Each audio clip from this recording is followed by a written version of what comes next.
Hello, dear students. I hope all of you are doing well. I thought for today that I will tackle two chapters at once. Chapter 5, Beast from the Water, and Chapter 6, Beast from Air. These chapters occupy the rest of the rising action leading up to the climactic chapters of the novel, where everything changes.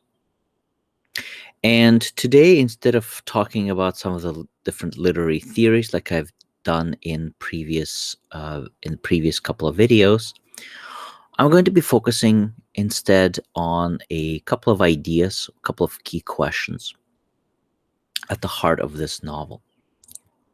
Now, in the previous couple of videos, I have given perhaps a bit of a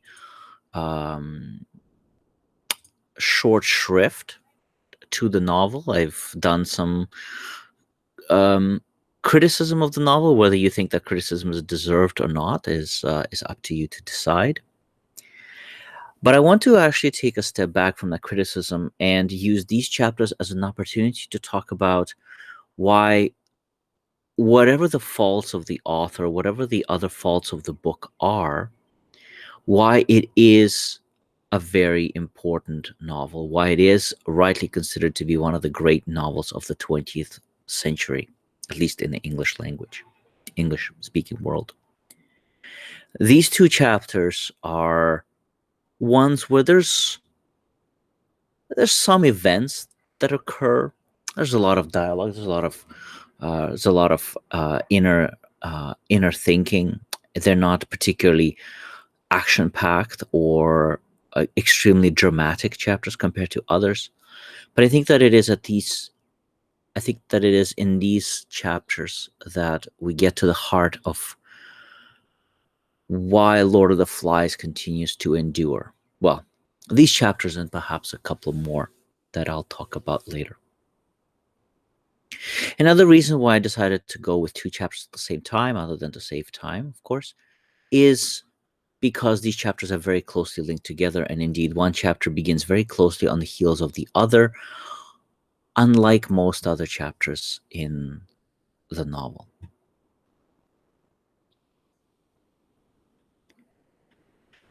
When I reread these chapters, I came up with a list of several questions or points that I found to be interesting, I found to be most clearly laid out in these chapters.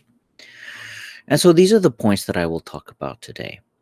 The value of self-reflection and thought, our relationship as species, as individuals with fear, and the essence of human nature, which is tackled more clearly here in these chapters than at any other point in the book, save for one chapter in particular.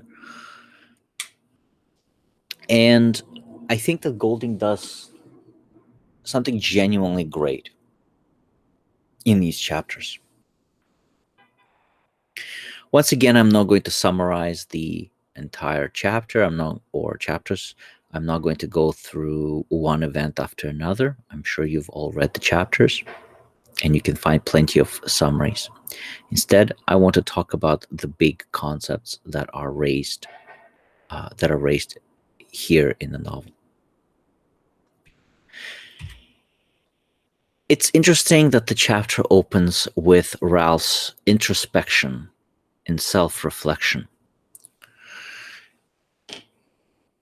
It is perhaps at this point, more than at any other point in the novel preceding this chapter, chapter 5, that Ralph begins to understand what growing up is about, and also what it means to be, if not an adult perhaps, but at least to become a responsible individual. And of course, he will demonstrate that at the end of the novel in its most stark terms.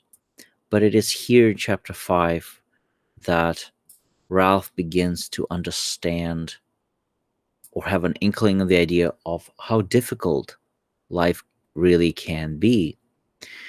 and how our own self reflection, our own thinking can sometimes become an obstacle as much as a strength to our existence.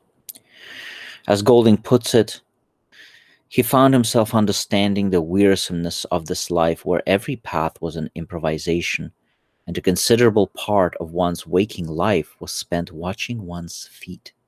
And so, although he begins with this perhaps cynical reflection on the value of thinking, Ralph very quickly changes to thinking about that actually thought is something good. That although it may preclude us from action, from looking up from our feet, it is something that is worth doing.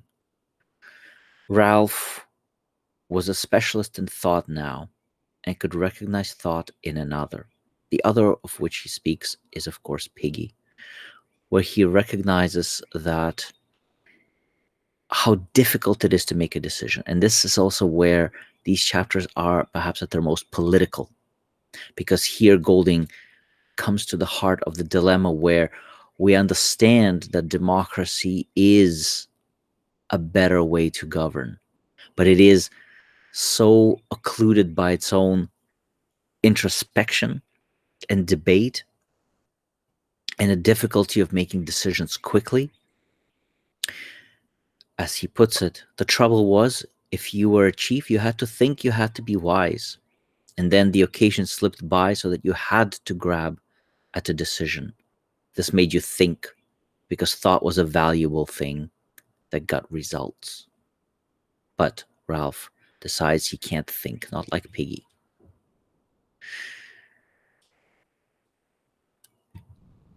He perhaps remarks on how difficult it is to make a decision when we are so uncertain both about our present situation and about the consequences of our actions. And perhaps when you are in grade 12 and you may be reading Hamlet, William Shakespeare's Hamlet, you will see the same thought articulated much earlier than Lord of the Flies, about 400 years earlier, almost. How difficult it is to think well, and yet how important it is that we do so.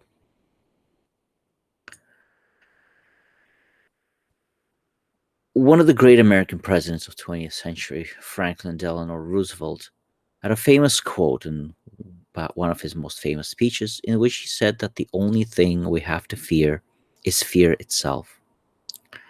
I'm not accusing Golding of being a plagiarist here, but I think that it is perhaps Roosevelt that Golding thought about when he was writing chapter 5, and specifically the lines spoken by Ralph and spoken by Simon. Things are breaking up. I don't understand why. We began well, we were happy, and then he moved the conch gently, looking beyond them at nothing, remembering the beastie, the snake, the fire, the talk of fear. Then people started getting frightened. This is Ralph speaking. Maybe, Simon had said hesitantly, maybe there is a beast. Simon became inarticulate in his effort to express mankind's essential illness. Essential illness. On the one hand, our essential illness is our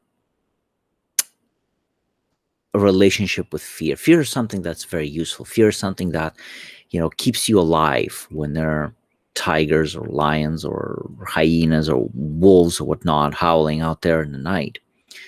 A healthy dose of fear is necessary to one's survival, to one's ability to prepare for the future. But fear is also a paralyzing factor. And Ralph and Simon, they try to articulate as best they can what it is they sense in how the boys are dealing, or rather not dealing, with fear at all. And so there are these two paralyzing forces here, both our capacity for thinking and overthinking, and our relationship with fear. And Ralph understands, okay, I need to think this through to understand what to do. But even if I come to a decision, how do I get the other boys to see what I'm trying to say? And Simon likewise is trying to say, look, maybe there is a beast.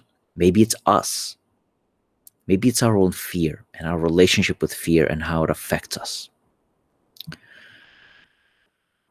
To get a little bit political, let's talk a little bit about Niccolo Machiavelli and his famous work. Some would say his famous satirical work, so not to be taken perhaps 100% serious at face value, The Prince. The Prince is considered to be one of the most important texts in political philosophy, or Western political philosophy. Written by Niccolo Machiavelli, not all that long before Shakespeare, for example, was writing his plays. Niccolo Machiavelli wrote a book that he styled as a kind of a guide to politics, a guide to how to be a prince, a ruler of a city or a state. Some would say that he was being satirical, that he was actually lampooning certain aspects. But nonetheless, people have taken Niccolo Machiavelli's book and his advice on ruling seriously for hundreds of years since its publication. And in one of the chapters of The Prince, Machiavelli talks about, is it better to be loved or is it better to be feared? He argues that the only two ways to get people to do what you want them to do is to motivate them with either fear or love. You can do one or the other, but which is better? In his book, Machiavelli concludes that fear is better because fear is something that one can control, love isn't. It is far easier, Machiavelli writes, to make people afraid of you, of their enemies. Um, it is also far easier to create fear where no fear existed before. And once people are afraid, they stop thinking. Whereas with love, well, love can come and go. Today they adore you, tomorrow, perhaps not.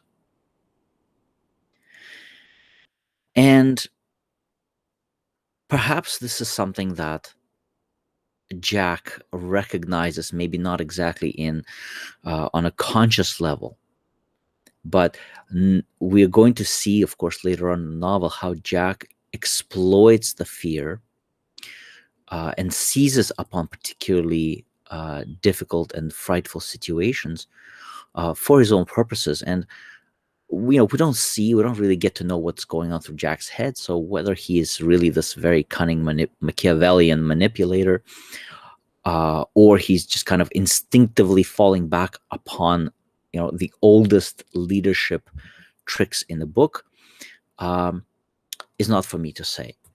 But here in these two chapters, that we get this understanding on the part of the boys who are beginning to recognize that it is fear that they have to fear itself.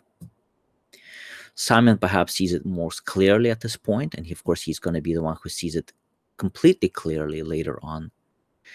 But even Ralph begins to understand that things go wrong when people become afraid. And I think this is where Golding might be completely right. And we can see this in the world today, where fear drives people to perhaps do some fairly despicable things, to abandon their morals, to abandon their previous beliefs, to demand more authoritarian actions from their leaders, or at least stand by and let leaders get away with increasingly authoritarian actions. Of course, the great irony and the linking point between chapter 5 and chapter 6 is the plea from the boys for the world of adults to send them a sign. And the belief, the sincere and naive belief on the part of the boys that somehow the adult world knows what they're doing. Grown-ups know things, said Piggy. They ain't afraid of the dark. They would meet and have tea and discuss, then things would be all right. They'd build a ship. They wouldn't quarrel or break my specs or talk about a beast. If only they could get a message to us. If only they could send us something grown up, a sign of something. But a sign came down from the world of grown ups, though at the time there was no child awake to read it. There was a sudden bright explosion and the corkscrew trail across the sky, then darkness again and stars.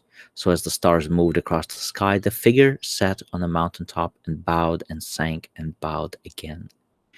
There's so many wonderful layers of irony in the transition between the end of chapter 5 and the beginning of chapter 6.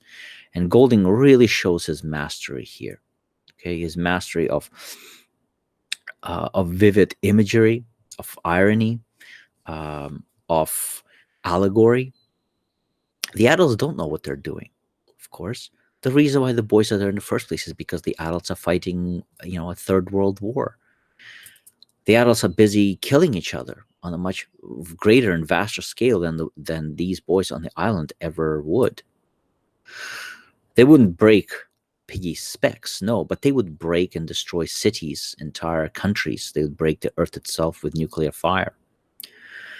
And again, although it's easy to say, well, Golding was simply being cynical, he was just being the cynical curmudgeon, grumpy old man who saw, his own evil, dark nature within himself. But it's difficult to completely dismiss that argument as well. Like I said, I've been a bit harsh on the book in the last couple of lessons, but I don't think that Golding is entirely wrong either. And we can see how human greed, human nature, human fear, whether it's fear of change or fear of the other, has in many ways ruined the planet and is continuing to ruin whether it's the whole planet, society, etc. We can see this whether it in the inadequate responses to climate change, the confused and strange protests against um, COVID-19 lockdowns, for example, the um, excessive greed and accumulation of wealth without regard for the fabric of society as a whole. These things are real, and maybe these aren't the things that Golding was specifically writing about back in 1950s, but it is something that we can clearly see here. The boys appeal to a greater authority, to an adult authority, but the adult authority itself, what is the sign they send them? Explosions, signs of war, and a beast. The adults send the boys a sign, and that sign is the literal representation of their fear.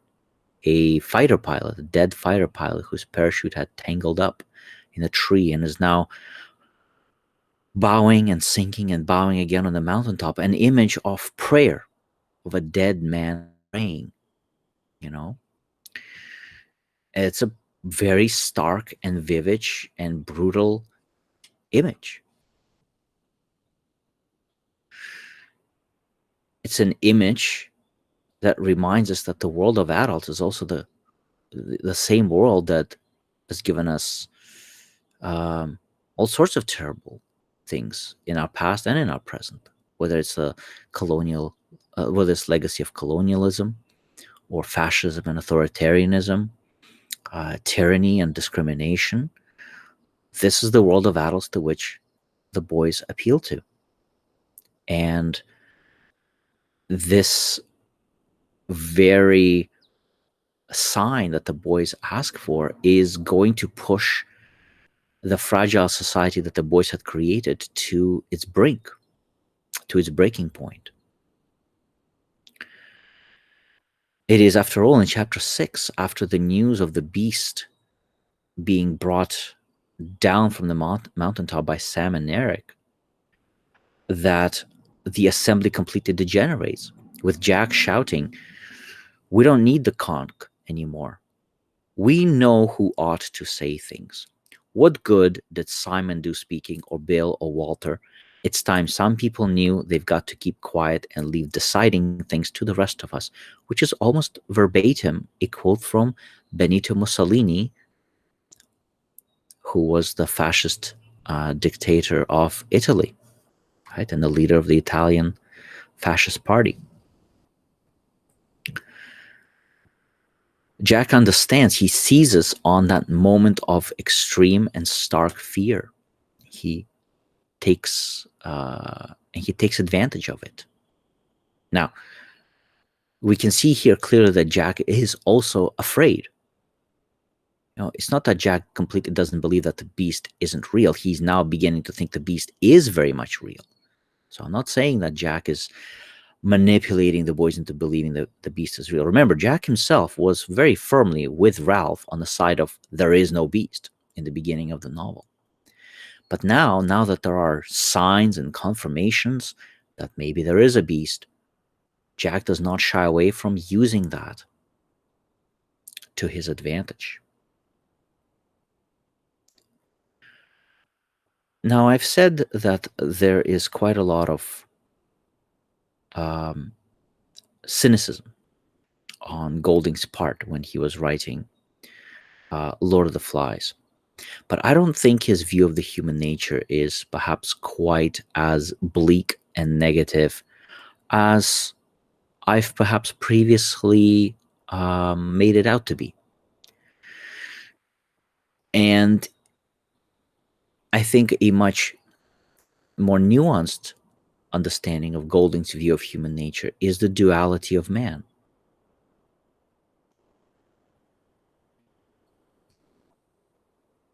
When Simon, when he walks, with Ralph, this is after Sam and Eric have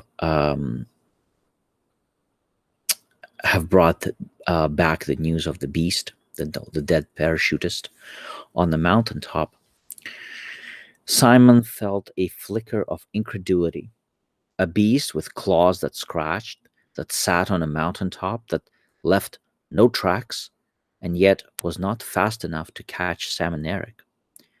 However Simon thought of the beast, there rose before his inward sight the picture of a human at once heroic and sick.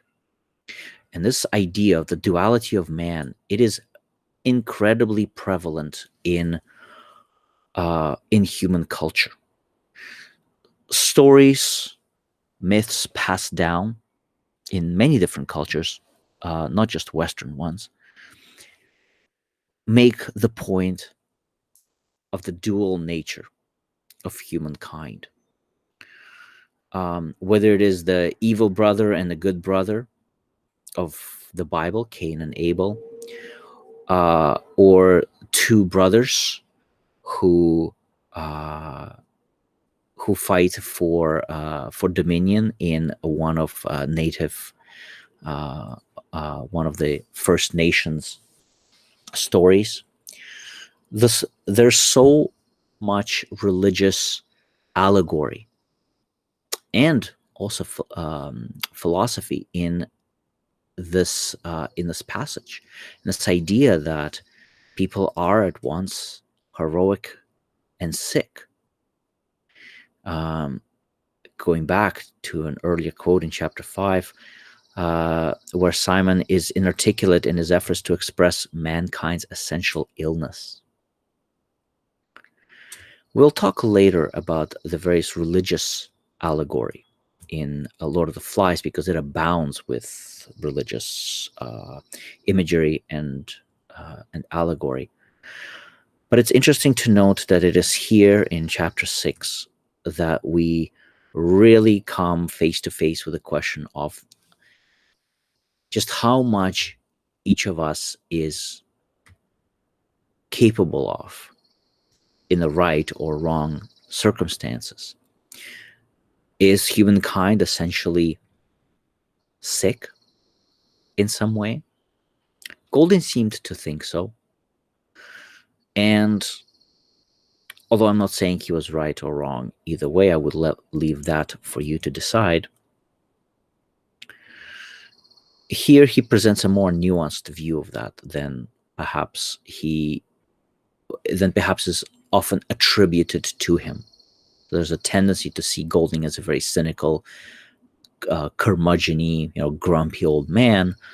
But how much of that is really true? It's a different story. Perhaps here, Golding goes back to these ancient ideas, ancient questions about the duality of human nature.